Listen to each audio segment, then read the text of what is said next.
बच्चों ये क्वेश्चन है हमारा लॉज ऑफ मोशन चैप्टर से। पुली का क्वेश्चन है बट इंक्लाइन प्लेन के लिए। तो पहले पढ़ लेते हैं क्वेश्चन में हमको क्या दे रखा हुआ है। 2 blocks of masses 50 kg and 30 kg connected by a massless string pass over a light frictionless pulley and the rest on 2 smooth planes inclined at angles 30° and 60° respectively with the horizontal. Determine the acceleration in the 2 blocks and tension in the string and this is the value for g. तो ये हमारे पास जहाँ हमने लिखा है, देखो smooth लिखा हुआ है ना, smooth planes incline, it is understood that we are not going to consider the frictional force, friction हम नहीं कंसिडर करेंगे, ठीक है। और दूसरी चीज़, यहाँ पर 2 मास दे रखे हुए हैं और यहाँ हमें क्लियर, जब भी कोई चीज़ थीटा एंगल से इंक्लाइंड है तो कहीं ना कहीं रेजोल्यूशन ऑफ वेक्टर काम आने वाला है हमारा, ठीक है। उससे पहले मैं एक चीज़ समझाने जा रही हूँ जो बहुत ही इंपॉर्टेंट है और ये कॉन्सेप्ट हम यहाँ पर यूज़ करने वाले हैं। सपोज ये हम लेकर चल रहे हैं, हमारे पास कोई इंक्लाइंड प्लेन है, क्योंकि वहाँ पर जब आप इंक्लाइंड प्लेन की बात करते हैं तो वहाँ पर थीटा एक निकालने वाले हैं हम लोग, तो ये मालूम होना चाहिए, है ना, इसीलिए मैं एक्सप्लेन कर रही हूँ। हम मान के चलते हैं इंक्लाइंड प्लेन पे कोई हमारा कोई ब्लॉक रखा हुआ है, कोई बॉडी रेस्ट कर रही है, ठीक है। अब ये क्या करना है हमको, ये एंगल हम मान के चलते हैं, suppose this is theta, okay.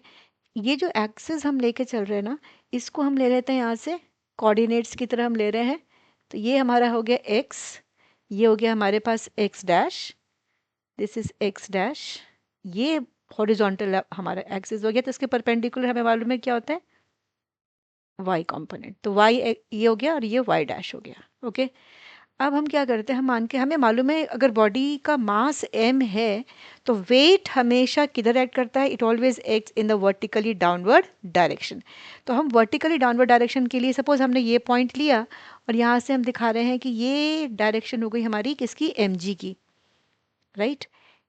इतना एंगल थीटा है, ये एंगल हमारा 90 है, तो ये वाला एंगल कितना होगा बच्चों, कितना होगा, yes, this angle will be 90 minus theta, this is 90 minus theta.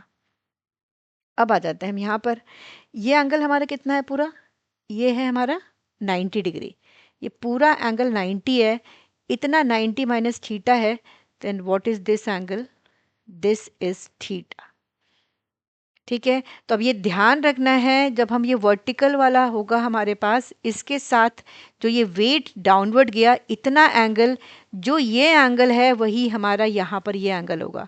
बच्चों ये ध्यान रखना है क्योंकि हम ये कॉन्सेप्ट यूज़ करने वाले हैं इस क्वेश्चन को सॉल्व करने के लिए, right. So I hope this concept is clear. अब बढ़ते हैं हम अपने क्वेश्चन को सॉल्व करने पर। अब आ जाते हैं यहाँ पर, इस क्वेश्चन में जब हमारे पास 2 मासेस दे रखी हुई हैं तो दोनों को एक इंक्लाइन प्लेन पर रखा हुआ है, थीटा अलग अलग है, तो पहले इनको रिजॉल्व कर लेते हैं। और अगर 50 और 30 से कितने बच्चों को प्रॉब्लम हो जाती है सॉल्व करने में ना, तो एक काम कर सकते हो, m1 को 50 kg ले लेना और m2 को कितना लेना है, 30 kg, ठीक है। अब यहाँ सबसे पहले इस वाले बॉडी पर अगर हम आते हैं तो इसका डाउनवर्ड वर्टिकली, ये ध्यान रखना, जो वेट होता है वो हमेशा वर्टिकली डाउनवर्ड एक्ट करता है। इधर गया ये 50g, mg हो गया, m1g, राइट। और अगर ये हमारे पास, इसके बाद दूसरा स्टेप होगा, ये हमने y वाला कोऑर्डिनेट लिया और इधर का हमने x वाला कोऑर्डिनेट लिया। मैंने अभी बताया अगर ये 30° है तो ये एंगल भी हमारा 30° होगा, clear. So we know that if you resolve a vector, अगर ये हमारा फोर्स f है और ये थीटा है तो ये f कॉस थीटा होता है और ये वाला कंपोनेंट हमारा f साइन थीटा होता है। तो यहाँ से अगर देखेंगे तो ये हमारा जो कंपोनेंट हो गया, this is 50g cos 30° and this is 50g sin 30°, okay. अब 50g cos 30 को क्या बैलेंस करेगा, ये बैलेंस करेगा नॉर्मल रिएक्शन R1, ठीक है। अब आ जाते हैं हम अपने दूसरे वेट पर। दूसरा वेट हमारे पास जो दे रखा हुआ है वो 30 kg का है, तो यहाँ से सबसे पहले हमें क्या करना है, ये लिया हमने, यहाँ से डाउनवर्ड फोर्स, ये ध्यान रखना है, कितनी बार बच्चे ना इसको यहाँ से ऐसे ले लेते हैं वेट, जो कभी भी वेट हमारा ऐसे एक्ट नहीं करेगा, वेट किधर एक्ट करता है, ग्रेविटी की तरफ, राइट, अर्थ की तरफ। तो ये हमारे पास हो गया, यहाँ से अगर हम लेते हैं तो this is the direction of m2g, और वो होगा हमारे पास 30g, राइट। अब फिर क्या नेक्स्ट स्टेप मैंने बताया, एक्स वाई कोऑर्डिनेट बनाना है, ओके, रिजॉल्व होगा। तो ये हमने लिया, यहाँ से हमारे पास ये अगर 60 है तो ये एंगल भी हमारा 60 डिग्री होगा। Now this is 30g, this component is 30g cos 60 degree. ये कंपोनेंट हमारा कितना होगा, 30g sin 60 डिग्री। और अगर यहाँ से ऊपर की तरफ हम ले जाएंगे तो ये हमारा R2 हो जाएगा। यहाँ तक तो I think this is clear to everyone. अब एक चीज और दे रखी है, pass this these two masses connected by a massless string, so this is the string that we're talking about। ये पुली से पास हो रही है, तो स्ट्रिंग है, थ्रेड है, रोप है, उस पर फोर्स लगती है जिसको हम बोलते हैं tension, and it always acts away from the body along the string. तो ये डायरेक्शन हमारी हो गई टेंशन टी की, ये डायरेक्शन हो गई हमारे पास टेंशन, एक second, this is the direction of tension T, ठीक है। अब ये तो हमने इसका, आप FBD भी बना सकते हैं अलग अलग लेकर, ठीक है। हमने फोर्सेस को मेंशन कर दिया।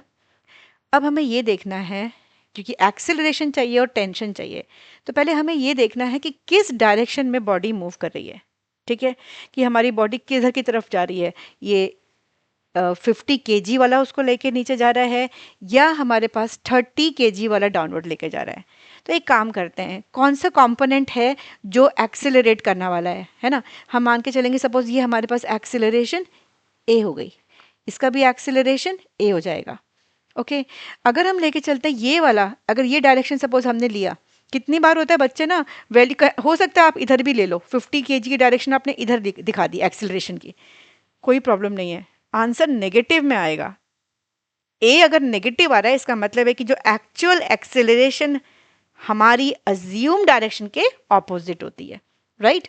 तो यहाँ पर अगर हमने ऐसे ले रखा हुआ है, अब मैं बता रही थी इसको सॉल्व जब करोगे ना, तो पहले चेक कर लेते हैं कि जो साइन वाले कंपोनेंट है किसका ज़्यादा है।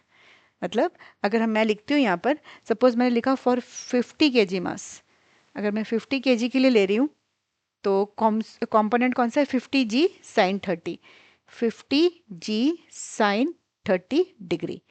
इसको सॉल्व किया तो कितना आया, दिस इज 50 इंटू 10 इंटू 1/2, ये आया कितना हमारे पास, 250 न्यूटन। अगर मैं बात करती हूँ फॉर 30 kg, राइट, 30 kg, तो 30 kg से अगर हमने लिया तो ये आया 30 इंटू जी, और ये कौन से कितना एंगल है, साइन 60। मैं ये वाले कंपोनेंट ले रही हूँ, ठीक है, हॉरिजॉन्टल वाले, साइन 60 डिग्री। तो यहाँ से अगर हम सॉल्व करते हैं तो हमारे पास आया 30 इंटू 10 इंटू √3/2। तो इसको जब सिंप्लीफाई करोगे तो 150 √3 कुछ आ रहा है, 150 इंटू 1.732, और जब इसको सिंप्लीफाई करके कुछ वैल्यू आती है हमारी 259.8 Newton. It means this 259.8 Newton, ये जो हमारे पास 259.8 Newton is more than 250 Newton. ये हमने ऐसे निकाला, ये रफली निकाल सकते हो आप, ठीक है। अगर ये ज़्यादा आ रही है इसका मतलब जो डायरेक्शन हम एक्सेलरेशन की दिखाएंगे ये हमारी बॉडी को डाउनवर्ड लेके जा रहा है और ये अपवर्ड लेके जा रहा है। I hope this is clear, okay. तो ये हमने चेक कर लिया यहाँ पर। अब हम बढ़ते हैं, अपनी इक्वेशंस लिखते हैं और उसको सिंप्लीफाई करते हैं, ओके। तो ये सिर्फ रफ वर्क चेक करने के लिए है आपको। चलो आगे बढ़ते हैं हम इसमें। अब मैं इक्वेशन लगा रहे हैं कौन सा, न्यूटन का सेकेंड लॉ, ओके। तो हमने लगाया using Newton second law. And what is Newton second law, ये मैथमेटिकल इक्वेशन देता है force equals to mass into acceleration. तो पहले हम लगा देते हैं 50 kg ब्लॉक पर, फॉर 50 kg ब्लॉक। अगर मैं 50 kg ब्लॉक की बात कर रही हूँ तो 50 kg हमारा ये वाला ब्लॉक है। इसमें अगर देखते हैं मैंने एक्सेलरेशन की डायरेक्शन ऐसे दिखा रखी है, इसका मतलब ये टी जो है, जो नेट फोर्स लगेगी वो टी ऊपर की तरफ लेके जा रहा है, यही बोलेंगे ना हम। यहाँ से ये 50 kg ऊपर जा रहा है और उतना ये 30 kg इधर की से नीचे जाएगा, है ना। तो 50 kg will move upward and 30 kg will move downward the incline plane. तो यहाँ से हम लिख सकते हैं t minus 50g sine 30 degree is equals to 50a। Okay, ये वाला फॉर्मूला लगा दिया। नेट फोर्स हो गई है पूरी, t इधर है, 50g इधर है, 50g sine 30 and this is 50a। So let us substitute the values. t minus 50 into g 10 हो गया, साइन 30 1/2 हो गया and this is 50 into a, right. तो यहाँ से जब सिंप्लीफाई करेंगे तो t minus 250 is 50 into a। Let this is the first equation. अब हम ले लेते हैं दूसरे वाले बॉडी के लिए, for 30 kg block, right, for 30 kg block, इसके लिए बात कर रहे हैं, ये डाउनवर्ड जा रहा है, तो यहाँ पर हम लिख सकते हैं 30g sine 60 degree minus t is equals to 30 into a. ये ध्यान रखना है, बस ये डायरेक्शन समझ में आ गए तो क्वेश्चन बहुत जल्दी हो जाएगा। यहाँ से लिखा 30 into 10 into √3/2 minus t is 30 into a. अब हम निकाल देते हैं, इसको थोड़ा सिंप्लीफाई करेंगे तो 150 √3 आ रहा है यहाँ पर। So we can write this as 150 √3 minus t is 30 into a. So this is the second equation. So let us add these two equations. Adding equation 1 and 2, इसको फटाफट ऐड करते हैं।